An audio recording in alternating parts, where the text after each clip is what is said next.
कळलं का? पण सांगण्याचा उद्देश असा की आपल्याकडे पण ते सगळ्या गोष्टी अहो माझ्या काही परिचयाची लोक आहेत कुठे रेस्टॉरंटला गेलं ना जेवण आलं की जेवणाचे फोटो काढतात आणि त्याचं काय करणार सोशल मीडियावर टाकणार. अरे पण काय कशासाठी? काय चालू आहे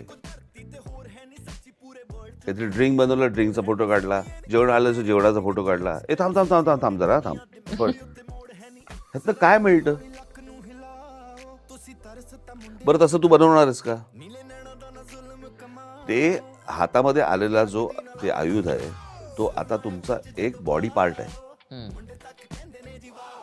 कळलं का त्याचा काय वापर करायचा हेच आपल्याकडे माहित नाही म्हणून मी मगाशी म्हटलं ना की नुसतं सुशिक्षित असून नाही चालत तुम्हाला सुज्ञ असावं लागतं बरोबर. तुम्ही ज्याला प्रगती म्हणताय ती प्रगती नाही आहे ती गॅजेट्स आहेत फक्त